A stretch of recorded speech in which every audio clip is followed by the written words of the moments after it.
Gubernur Jawa Barat Deddy Mulyadi akan menggelar rapat dengan Menteri ATR BPN Nusron Wahid, Menteri Pekerjaan Umum Dodi Hanggoro, serta Menteri PKP Marwarar Sirait untuk membahas daerah aliran sungai atau DAS Kali Bekasi pada Senin 17 Maret 2025.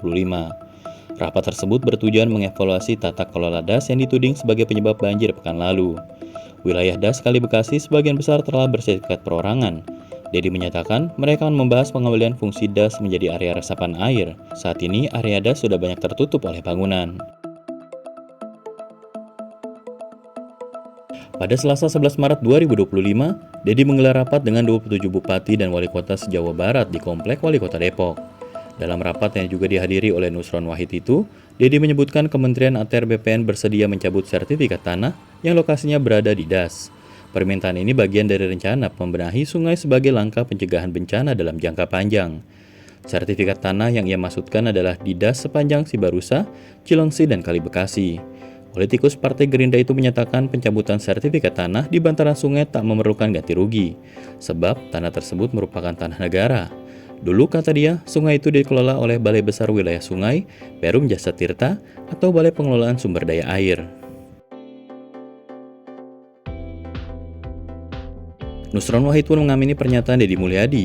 Dia menyatakan pemerintah pusat mendukung penuh program normalisasi sungai, termasuk penanganan kendala lahan. Menurut dia, mereka akan lebih dulu memetakan tanah mana di wilayah DAS yang belum dan sudah bersertifikat.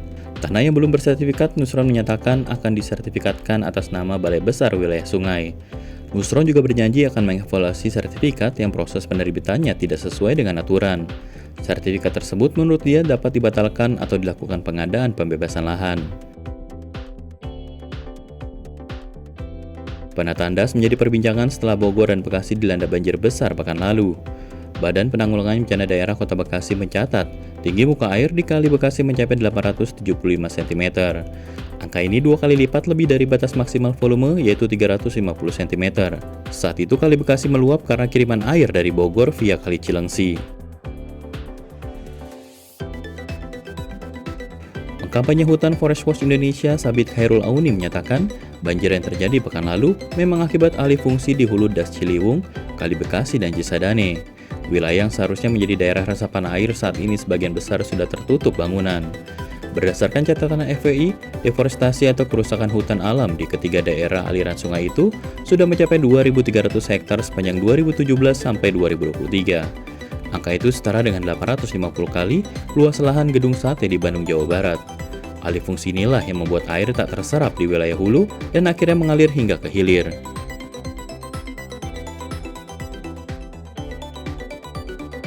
Greenpeace Indonesia menyatakan hal serupa. Senior Data Strategis Greenpeace Indonesia Sabta Ananda Proklamasi mengatakan, data Kementerian Kehutanan pada 2022 menunjukkan 42% DAS Kali Bekasi telah tertutup bangunan.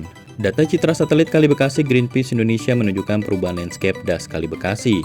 Pada 2005, tampak warna merah muda yang menunjukkan permukiman di sebagian wilayah DAS Kali Bekasi. Jumlah permukiman akan meningkat pada 2024. Warna merah muda pun mendominasi daerah aliran sungai itu.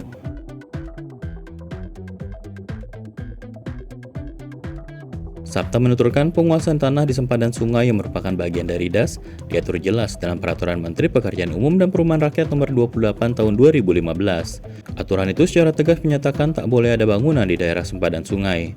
Menurut Sabta, regulasi penguasaan tanah di sempadan sungai memang belum rapi. Dia mengatakan para pengambil kebijakan dari pusat sampai daerah terlibat dalam permasalahan di daerah aliran sungai. Seharusnya, kata dia, ditegaskan bahwa sempadan sungai adalah milik negara. Jadi siapapun akan sulit menguasai area tersebut.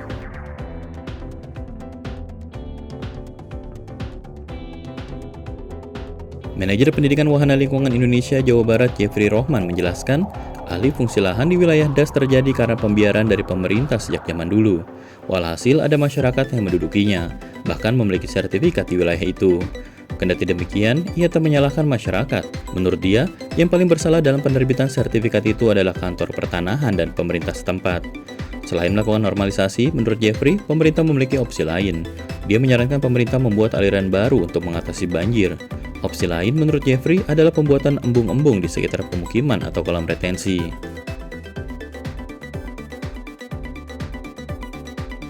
Guru Besar Hukum Agraria UGM Nur Hasan Ismail mengatakan, pemanfaatan das oleh masyarakat adalah cerminan kedaruratan kebutuhan tanah.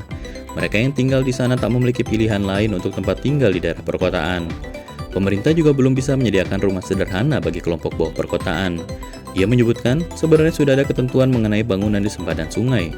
Berdasarkan Undang-Undang Sumber Daya Air dan Peraturan Pemerintah tentang Sungai, penataan permukiman di sana harus didahulukan dengan cara pemindahan.